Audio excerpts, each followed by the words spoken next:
আসসালামু আলাইকুম রহমতুল্লাহ বরকাত। আমি আল্লাহ খলিলুর রহমান বলছি।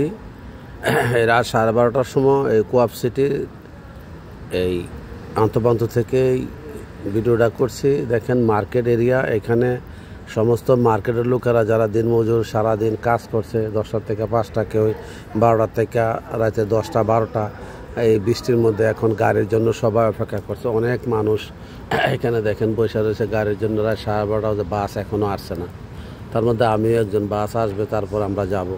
এই হলো এই আমেরিকার জিন্দেগি। আমেরিকার মানুষ, আমেরিকাতে যারা কর্ম না করতে পারে তাদের খুবই কষ্ট। কর্ম মানে কিছু না কিছু একটা আপনাকে করতে হবে, না হলে আপনার বাসা ভাড়া খাওয়া দাওয়ার জন্য প্রবলেম হয়ে দাঁড়ায়। আর এখানে বেশিরভাগ যার যার চিন্তা করে, যারা ফ্যামিলি নিয়ে আসে, ছেলে মেয়ে আগে আসছে আইসা স্বাবলম্বী হয়েছে, তাদের জন্য আলাদা কথা। কিন্তু বেশিরভাগ মানুষ এখানে কষ্ট করতে হয়। কষ্টের জীবন হলে এই আমেরিকার জীবন। আমেরিকাতে স্বাবলম্বী হইতে হলে অন্তত 10 বছর লাগবে। তা আশা করি আপনারা দেখবেন ভিডিওটা। এই যে কষ্ট করে মেহনতি মানুষ, এই যে দেখেন গাড়ি না পাইলে কী উপায়। অনেক মানুষ এখানে বসে রয়েছে, ছেলে মেয়ে সবাই ডিউটি করে আসছে। তো এখানে দেখেন অনেক লোক বসে আছে। কোন সময় গাড়ি আসবে? 12 নম্বর বাস আসলে আমরা পেলাম্বে যাবো। পেলাম্বে থেকে কেউ ম্যানহাটন যাবে, 16 পেলাম্বে সাবওয়ে স্টেশন থেকে। তো এই হলো আর কি আমেরিকার রাতের চিত্র। দুঃখের কিছু নাই, দুঃখ করে তো লাভ না। কাজ তো চলছে, আমরা ছিলাম না, অন্যরা করছে, এখন আমরা করে আবার অন্যরা করবে। এই তো এই দুনিয়াতে বাঁচতে হলে, খাইতে হলে কাজ করতে হবে, এটাই শেষ কথা। তারপরে আশা করি সবাই ভালো আছেন, ভালো থাকবে। আসলে পৃথিবীটা কষ্টে, যারা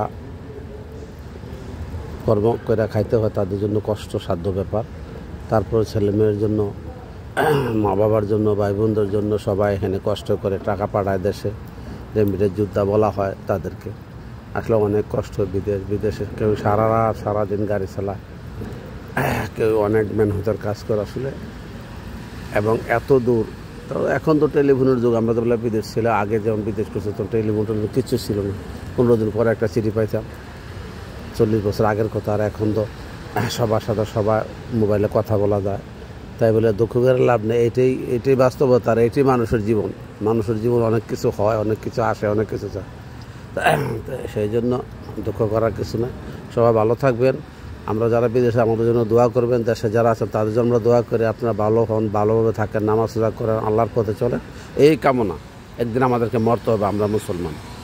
এখানেই শেষ করছি। আল্লাহ হাফেজ।